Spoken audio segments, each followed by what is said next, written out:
Hi, I'm Don Cott-Acosta, and I chose to do Danica Brown Leaves Town by Nikki Grimes, and it's illustrated by Floyd Cooper. This is a really unique book, and I really like the way that it's written, especially if you're targeting kids from 5th to 6th grade, possibly 4th, but you're going to have to be able to explain a lot of high-level questioning for them. It's written in the form of poetry, but letters that they write to their friends as they leave for the summer and to separate their friendship out. Danica stays in the inner city where she lives, and Zuri goes to the country. The girls in the beginning are not happy about leaving, and they actually have a pretty good goodbye that kind of hurts each other's feelings and said some mean things to each other. And through letters and that are made in forms of poetry, they reconnect through the summer and keep in touch and realize that they can do things without each other. And even though they miss each other, they've made new friends and they've begun to start a life through the summer without each other.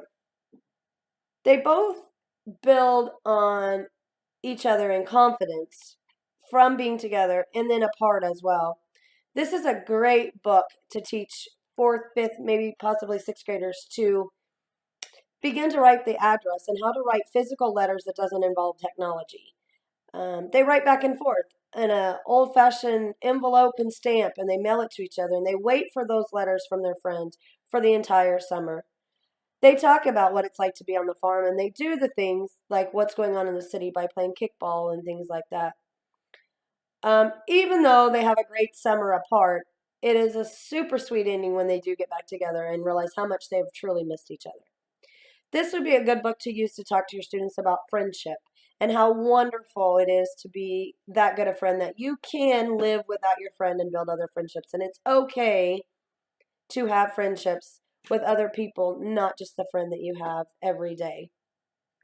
I would definitely recommend this book for children that you want to instill values and teach them that each one of them is unique in their own way, and they can be okay to be unique separately, but together they make a really good bond.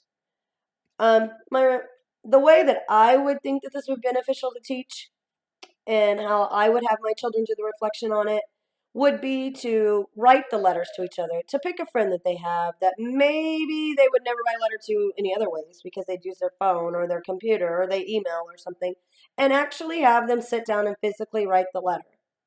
That is going to improve in writing skills. That's going to teach them to address an envelope. That's going to teach them a little bit about money and how you have to buy the stamp to mail it. And if you don't, you can't mail your letters. Teaches them to write their address and a return and teaches them the right ways to do that.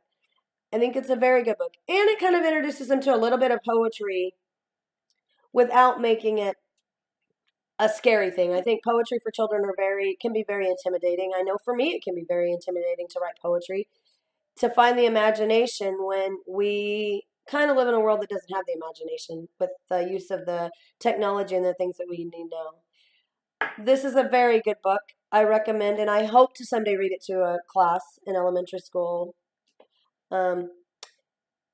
You could possibly break it down and read it to a younger child about friendship, but you would have to do a whole lot of explaining about it. It is a very sweet story, and I hope you someday read it. It is Danica Brown Leaves Town by Nikki Grimes.